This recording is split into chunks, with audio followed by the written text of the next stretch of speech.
welcome to week 10. I can't believe we're at week 10 already.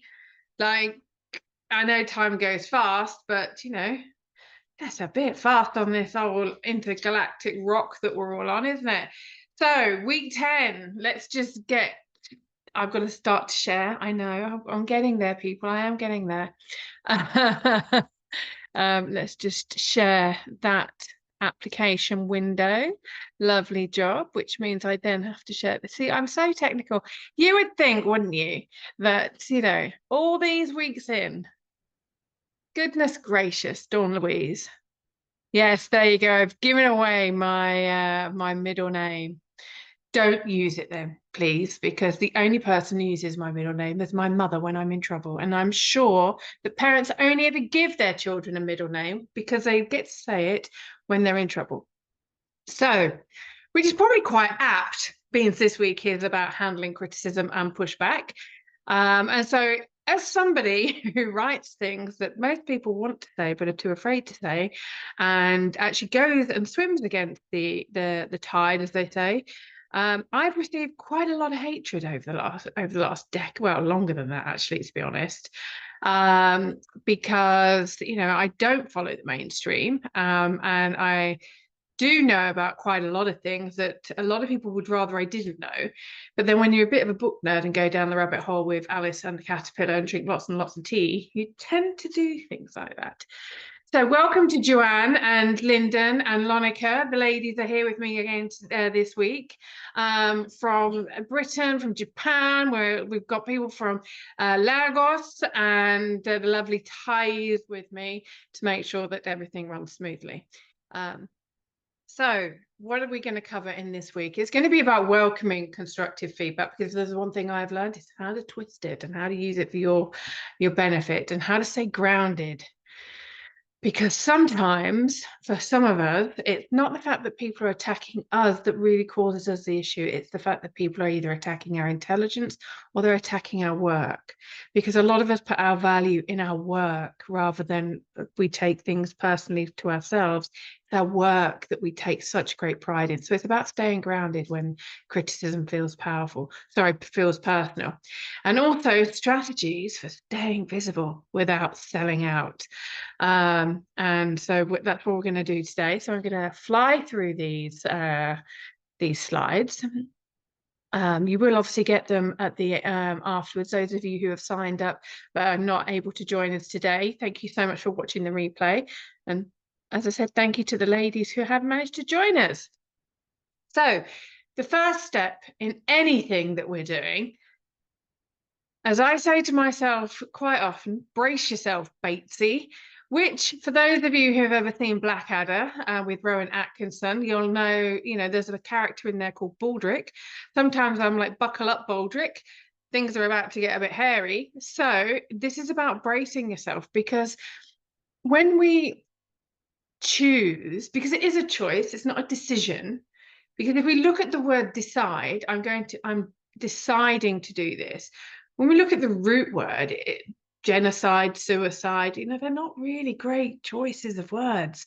So I prefer to use the word a choice rather than a decision, because the energy of those words are very different. One is very positive, one is quite a negative energy. So yes, Dawney's getting woo-woo yet again.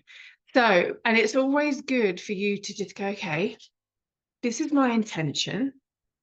This is what I'm intending to do. And remember my 3 questions that you'll have heard me speak about over the last couple of series. What's the worst that can happen? What's the best that can happen? And what's most likely to happen? Now, I know I'm not the only one to use those questions, but they're great questions. So, and that's if everything stays the same, but also if you actually went ahead and did what it is your soul is calling you to do. If you do receive any kind of backlash, it's because you've taken action. And a lot of people don't take action.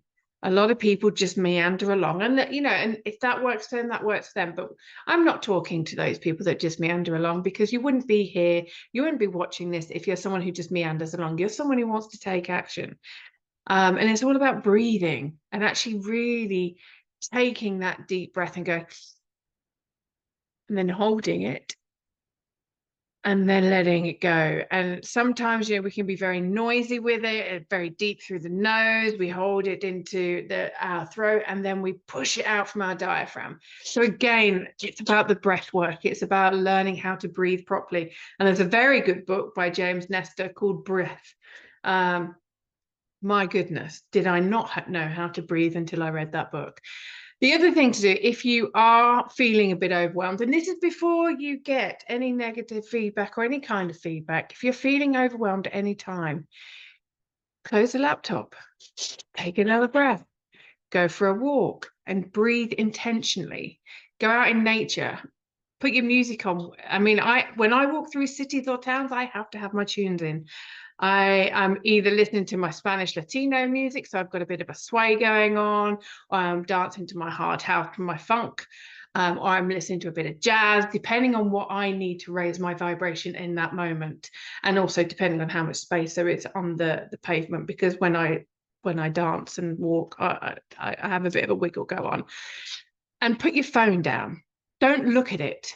Just put it in a pocket or a bag as far away from your body as possible, because of the magnetic waves that are coming through it. So yes, you can have your ear pods in, so you've got the Wi-Fi there. But again, all of these things, they might seem a bit unnecessary and a bit, what's this got to do with writing? But again, it's about protecting your energetic field. It's about protecting your space and making sure that you're not there in reaching distance of your phone, so you can start responding to any feedback that you get. The other thing I want you to be aware of is sometimes people are afraid of the silence. Now, as somebody who writes quite confronting, as some people call it, mic dropping posts, I know that when I get 0 engagement, that tells me a lot. It says I've really hit a nerve, and people don't know how to respond to it, or people have gone, they're completely like, I need to go and think about that. People have been confronted, or I've posted it actually at the wrong time of day, or something else has gone on in the world. Lean into the silence. What could it have been? Was it that you posted at a certain time of day? Was it, so for example, like I do a Wednesday's Winning Women. There was a woman that I celebrated yesterday. The timing, very politically apt, but for people who are not aware and not informed, you can't have posted about that woman. But absolutely I can, because it's about shining a light in the darkness. And you will find that in that silence, you'll find your peace. Any of you have watched Kung Fu Panda and Kung Fu Panda 2, you'll have learned about how Po learned about inner peace. Great movie, absolutely love it. There we go. Great writing. And again, when people don't engage, it's not so much about you. It's not really about you at all. It's about how what you've written has landed with them, because it's challenging either their beliefs, or they're like, wow, I didn't know that. It's getting them to think and feel things. And that's what our role as a writer is. It's what our role as a leader is. And as somebody, I mean, I really hate the term thought leader. I can't stand it, because really, are there any original thoughts? But again, it's about, we're actually putting things out there. We're learning these things. We're internalizing them, adding them to what it is that we know about the world, what our experiences is, and then we're putting it out there. So everything is happening through us. It's not happening to us, it's not happening by us, it's happening through us, or as us, depending on how far on the ascension journey that you're at. And so again, don't be afraid of the silences, don't be afraid of people not following or engaging, or people misunderstanding what it is that you are putting out there. It's all gravy, as somebody who I once knew once said. It's all gravy. You can take it or leave it. Now, if you do receive some hatred, just know you're doing something right, because you're challenging people, you're helping people to grow. And this is never a bad thing. You're helping people learn about the world we live in. You're giving them an additional perspective on things. So please do not water down who you are. Do not second guess yourself. And remember, there are your ideas are one of 6.9 billion perceptions and ideas and experiences in the world. And no one can please everybody, because when we do that, even if we try and please one other person, we're losing a little bit of ourselves each time we people please. So please do not compromise who you are. Do not second guess yourself, because you are worthy. Your voice, your thoughts, your feelings, absolutely worthy, because they have gotten you. Your life experiences and things that you've learned have brought you to this point. And if somebody does give you some feedback and it hurts, tap in. Okay, why did this hurt me? What can I learn from this? Why has this triggered me? And that's why I say about keep your phone away, close the laptop, because sometimes when we get hurt or we're offended, remember, we take offense. We choose to take offense. Something is not offensive. It's how we respond to it. And when we close the phone or when we close the laptop and we step away, we can just go, okay, why did that happen? Why did I experience that? And that's an opportunity for us to grow and to learn more about ourselves. And also, if it's not right, if something we've said is not accurate, you go, oh, great, I've learned something new. I love it when people say to me, Dawn, that thing you wrote in your book or in your article or that thing that you shared, it's actually incorrect. I'm like, fantastic. Thank you so much for letting me know, because now I've learned something new. I've actually improved, and I can actually go and amend it, and I can thank them publicly if I wish to. But again, it's like when we are offended by people giving us feedback, it's just stuff for us to step into. It's just for us to become whole again on a whole other level, or a whole new level. And it's such a joyous thing when we go, gosh, that person took the time, whether they did it in a nice way or not, that person took the time to engage with me. They either wasted their own time or by spewing hatred or nastiness or venom or spite, whatever the negative energy behind it was. Because remember, those energies, those feelings that they sent to us, we can always return to sender. We can return them like we do the junk mail in the post. But also, it's showing us an element of their pain that we can address in a future article or a future post and say, this was communicated, or this happened, and this is what I learned from it. Always turn it into a negative, always turn a negative into a positive, because there is always a positive that's going to come out of something. Pain into power, negatives into positive, alchemize it. Because remember, when we look at the way innovation and pioneers have created this abundant world that we live in, and when we look at nature and we see how we perceive things to be dying, but it's a chance for rebirth and regrowth, this is all the hatred or the nastiness that we're receiving from someone else. This is them showing us their own pain, their own lack of something. But remember, we are all a mirror. We are all connected. The way in which that person responds to us is because we're reflecting something back at them, and they are reflecting something back at us. We are choosing that energetic vibration exchange. We're choosing that. And it might be those of you who are tapped into Abraham Hicks, there is something along the lines of, we are all operating at a frequency.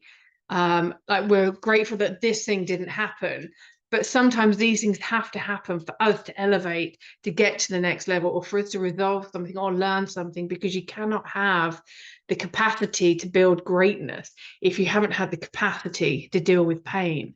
They are the paradox, they are a balance. So again, what meaning are we giving something that triggers us? What meaning are we giving something in a negative way, when we could actually reframe it and go, actually, this is a really good reframe?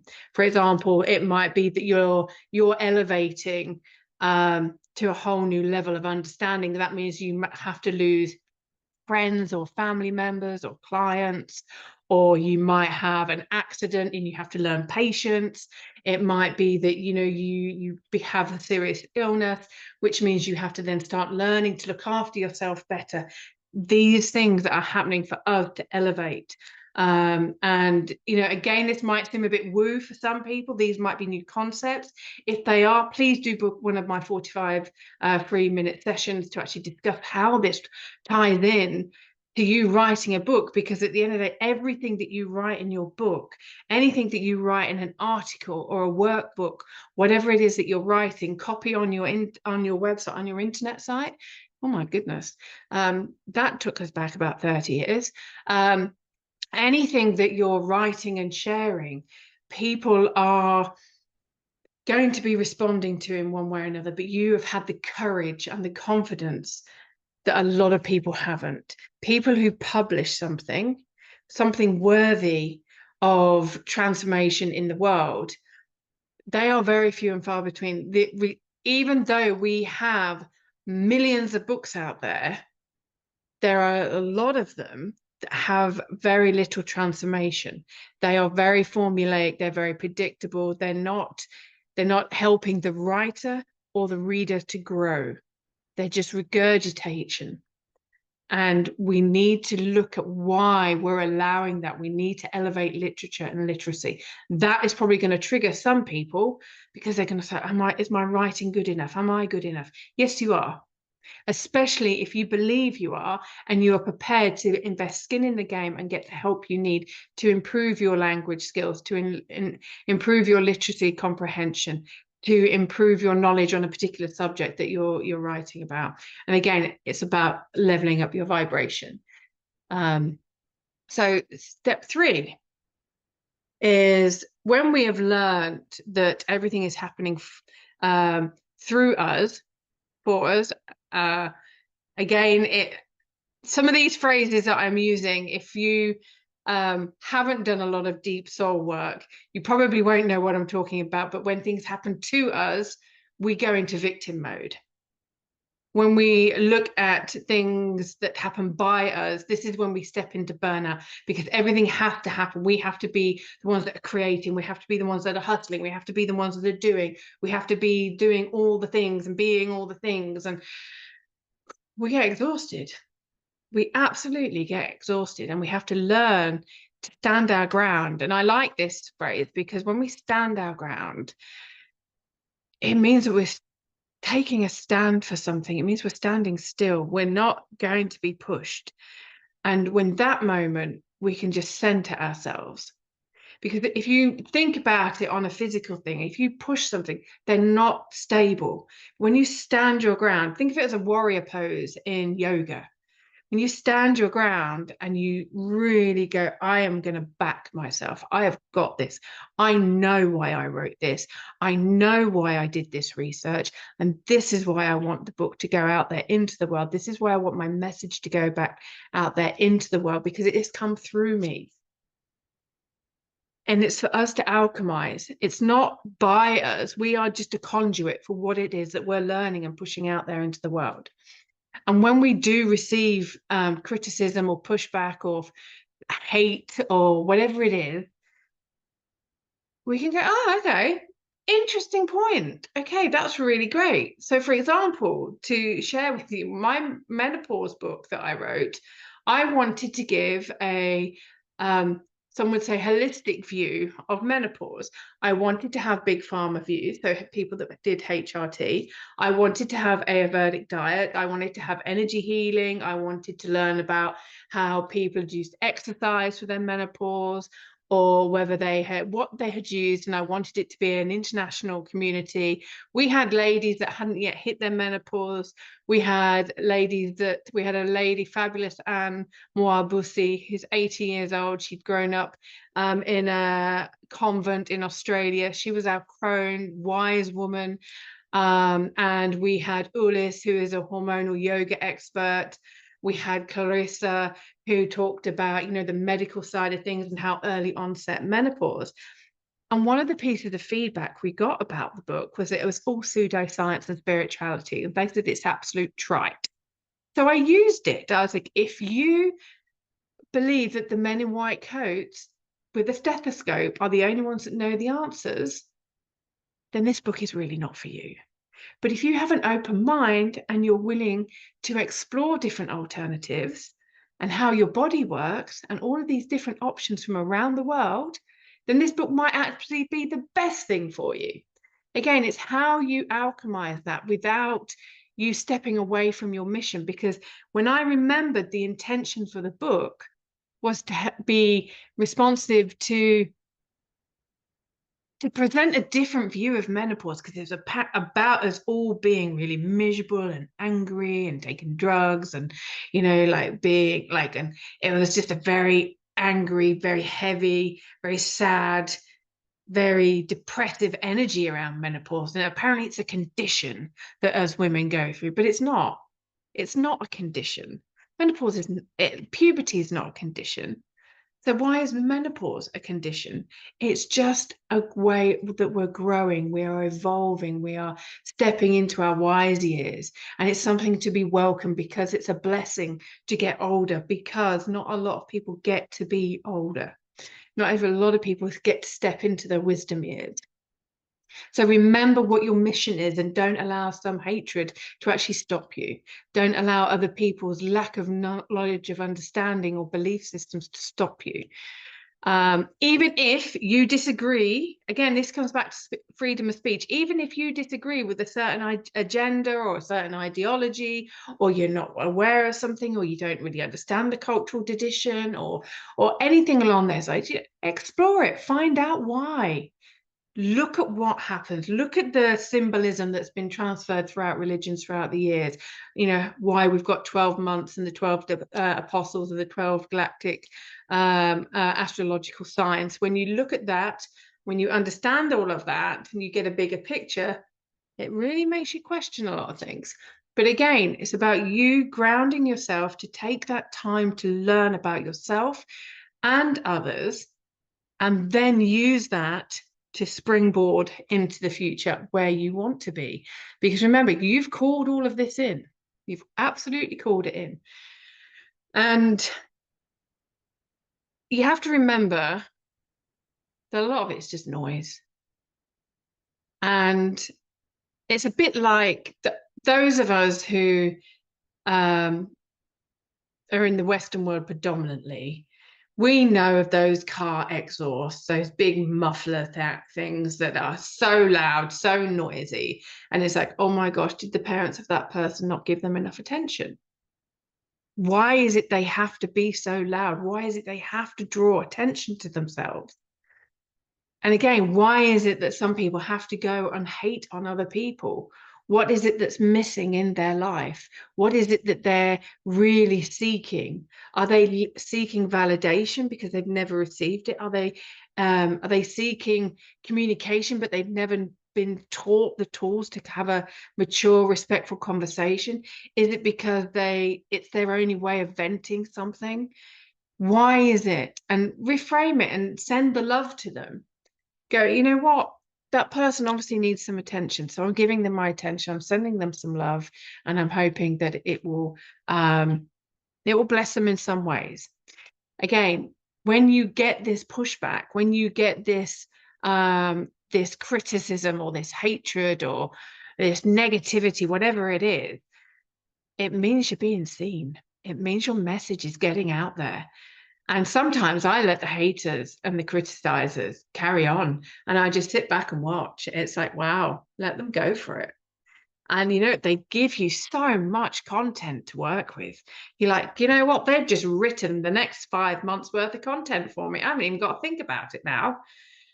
So again, look at it, reframe it, embrace the positivity. They've made your job so much easier.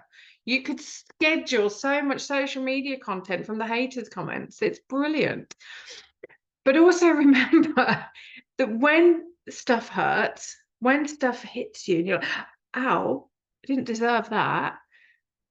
Just remember that they might not have deserved what it was that led to them responding in that way. Just remember that what you've shared might have been such a pattern interrupt in their life. They really don't know what to do with it. such for example, when I went sailing around the world, and my ex-husband took care of our children, the hatred I got for that, you would think I just left them outside of the local supermarket, went, crack on, boys. Mummy will see you in 7 years. Raise yourself. But I didn't. I chose to step away so that I could do some healing and figure out what was going wrong in my life and what was really truly happening for me, and through me, so that they could have quality time with their dad and have a relationship with the man I chose to have children with. I knew he'd be a great dad. And the thing is, as women, we're a bit selfish when it comes to parenting in a lot of ways, because we expect the men just to leave us to get on with it. And we don't allow them to do it because they're always doing it wrong, because they're doing it in a masculine way, not a feminine way. Or they're a bit harsh, or they're a bit this, and they're not quite made the bed properly, or they've not quite made the dinner properly, or the cup of tea's got a bit too much milk in it. Any milk in a cup of tea is wrong, in my opinion, but there you go. Not very English of me, is it? But when we look at the hatred that I got, I had to delete over 20,000 people on social media because it became so much, and the trauma that I was trying to heal from, I couldn't process it. I couldn't, the thought of going, even picking up my phone was too much for me. So I was like, you know what? I'm going to go and build this muscle because it's been torn to pieces. And I need to just step away. I deleted everything. Photos, I deleted so many short stories. I had thousands of short stories in a Facebook group. I did delete a lot. Deleted the lot. And I started again. I did the phoenix. I burnt it all to the ground and I rose up again. And you know what? I came back stronger, and you will too. So again, do what you need to do, because it's not a failure. It's not quitting. It's evolving. And remember, your bigger vision is what you're calling in. This is why you're getting all of these things come to you, these awarenesses, these lessons, for you to alchemize it, not for you to be a victim. This is not poor you, let's have a pity party and bring all of our friends round and, you know, sympathetic Susan and, you know, lots of bottles of wine to actually make you feel worse about yourself. You want to be surrounding yourself with people who go, yeah, it's happened. What are we learning from it? What's next on the agenda? Where are we going with this? How can we alchemize it? They're the people you want to be surrounding yourselves with. We don't want sympathetic Susans. Or sensitive Susans for that matter. I don't know anybody called, well, I do know someone called Susan. It's my mother, but I'm not really relating it to her. But anyway, again, looking at the criticism that I received, I was like, you know what? I'm going to grow from this. They know nothing about me. They know nothing about my journey. They don't know the reasons why I am doing what I'm doing. And I'm just going to go, and I'm going to go and do what I need to do for me. And I'm going to rise, like my name, Dawn, every day, bringing the sunshine. And I'm going to be a sunflower. I'm not going to wilt in the sunshine. I'm going to turn my face to that sun and allow myself to absorb all of the greatness. And I'm also going to exchange my greatness into the universe. Because remember, when the sunflower seeds fall, or when the sunflowers die, they're not dying. They're falling to the ground and they're nourishing the ground to come back again bigger, brighter. And the seeds we eat, they nourish our bodies. They feed the birds. Again, it's all of this beautiful circle of life. And when you do that, when you go, you know what, I matter. They don't matter. I matter. You matter. So you have to choose what's right for you. And if that means deleting a lot of things from social media, or stepping away, or leaving a mastermind, or leaving a community, or leaving a country, so that you can live the life you truly want to live, being the person you want to do, being the person you want to be, you've got to do that. Because then that shows that you are taking care of you with the highest levels of EQ and SQ. That's emotional and social intelligence. And that is so important for your mental health, because when you continue to grow in your vision as an author, as a writer, and you show up on these podcasts, or you show up on these stages, the way in which you respond to criticism will either have you booked in the right places, or you will become pigeonholed or vilified in the media for being somebody who responds negatively. And you don't want to be pigeonholed, because there's more to you than that. You don't want to be vilified. In some ways, a little bit of bad press is always good. Keeps you on your toes, and it keeps you being a bit creative. And as I say, if you really are a great creative person, then, you know, no publicity is bad publicity. It's how you frame it and how you deal with it. But again, remember, the sunflower stands tall, face to the sun. Poppy just shrinks. And you've got to understand what these experiences, because they are experiences in your body, they are experiences in the world that you have created. Your life is an accumulation of all the choices that you have made. Everything that you are experiencing right here, right now, in this moment, is as a result of the choices that you have made. Now, whether that is your choice to not do anything, or your choice has been the best of a few shit choices, or whether it's been your choice, a few good ones, nothing really great, but they're choices no matter what. You are choosing in every single moment to stay with me here and probably hear about concepts you've never heard before. You're choosing to stay here and show up for yourself, to spend time with me, which I'm so truly grateful for. And again, it's like, what are all these choices telling you? If you are not happy with your life right now, you have a choice to change it here in this moment. And it's not going to be dramatic overnight. You are going to have to put certain things in place. You are going to have to embody a certain energetic feeling of positivity, of power, of joy, of gratitude, of courage, whatever that embodiment is that you need. If your book is about peace for other people or transformation, you have to embody that. You have to become that. And when you do that, everything else is just salsa. Remember, like salsa, not gravy. We like salsa, it's a bit fresher. Gravy is a bit, especially if you've had my mum's gravy on a Yorkshire pudding. No offense, mother. Right, again, just to start recapping, it's about staying visible. When you respond to the hatred or the negativity, if you're challenged, embrace it. Okay, what is this telling me? Where do I need to grow? What do I need to do? Where can I alchemize this? Why is this hit a nerve? Why is it hit a nerve in me? Again, if you retaliate, that's your ego. That's not coming from soul. That's not coming from your higher self. That's your ego. And you have a word with the ego. I have a word with my ego quite a bit. Like, oh, shut up, will you? I'm not listening to you. I'm going this way. And I know you want to keep me safe, but I like going sailing in really big waves and winds and doing really crazy stuff and having misadventures as well as adventures. I'm going to tell my ego to be quiet. This is fun. Again, this is my vision. You're not going to keep me safe and keep me holding myself back. When you listen to your ego and all the doubts in your head and like all the poor me, woe is me, let me have a pity party, you are acting from a place of ego, and you need to elevate yourself. You need to listen to your soul. Or as I like to say, turn down the volume of society and turn up the volume of your own soul. If you lose people along the way, good. They were not meant to go with you on that journey. We've all heard the phrase, people come into your life for a reason, a season, or a lifetime.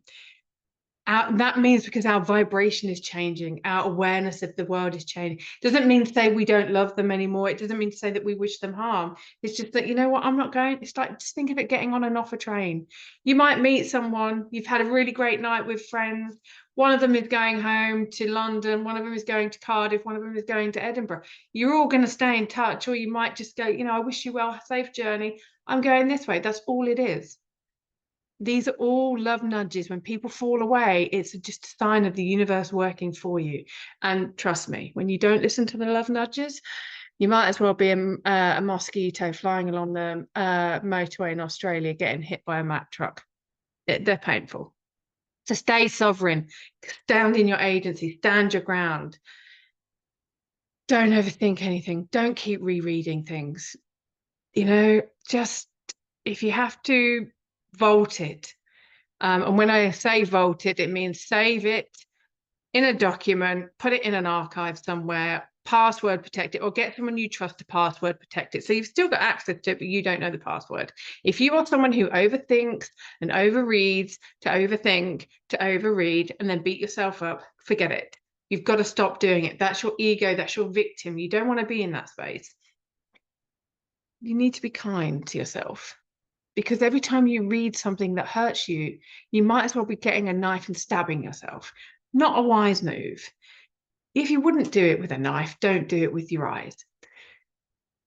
Remember, we're all connected. We're all calling this in. We're just shifting vibrations. And when we accept that the only thing we can control is our reaction to something, and it's probably not going to be instantaneous, we are going to get triggered. And anger and hurt are not the first emotion that you are going to be going through, not even the second. They're normally the third and the fourth emotion. So do some journaling. Ask yourself, why did this hurt me? Why did this make me angry? Is it a rejection? Is it a memory from a childhood? Is it a dismissal from your parents or a teacher or a friend? Is it a betrayal? When you know that, you can go, thank you for showing up. Thank you for the lessons. I now release you. Ciao, ciao. And when you do that, not that you become untouchable, but it becomes a lot harder for people to hurt you. So I hope that you've enjoyed that today. Again, welcome to the woo-woo world of Dawn.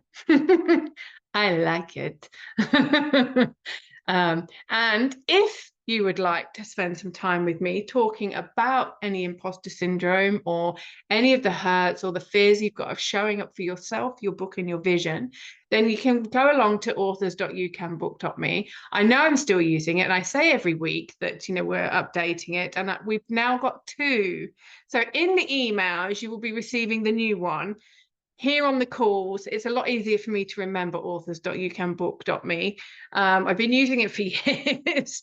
But if you want to book a 45-minute session with me, so we can actually have a talk about what your mission is, what it is that you want to do, anything that's stopping you from showing up for yourself in your writing and your book, then please, I'm here to serve you. I'm here to help in any way I can. We had a beautiful young man called Sam talking to me about his science fiction book. It's not my area of expertise, the science fiction publishing world, but I have sent him lots of information. And I've told him he needs to send me the manuscript because it sounds bloody amazing. And I really do want to be reading that. And I'm happy to give him a review. But I managed to send him off into directions that are going to be really supportive for him. So it's not about me wanting you to show up on one of these calls so that I can sell at you. This is me being of service to you. So please, if you need some help or you'd like to spend some time, then do come and join me on there. And as always, we have the 7-week author course. If you wish to do some self-study alone, you can do that at any kind of place, time. I've just got to move these Zoom windowy things. You've got the 7-week author course. If you want to do it by yourself, you've got a few testimonials on there. And there are all the modules there that you can tap into. If you want to know a bit more about them, just click on them and it shows you what they're all about. This is alchemy. This is healing. This is not just about writing a book. This is about you building an author business. It's about you overcoming limitations. This is a very holistic healing course. I've actually been told by a few people I need to double the price, but I'm not going to do that because I want to support as many people as possible. The Author Academy is nearly ready.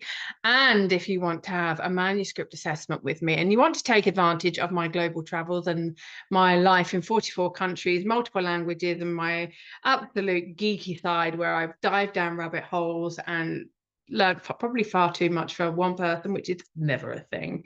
We all know it's never a thing, those of us who love literature with a capital L.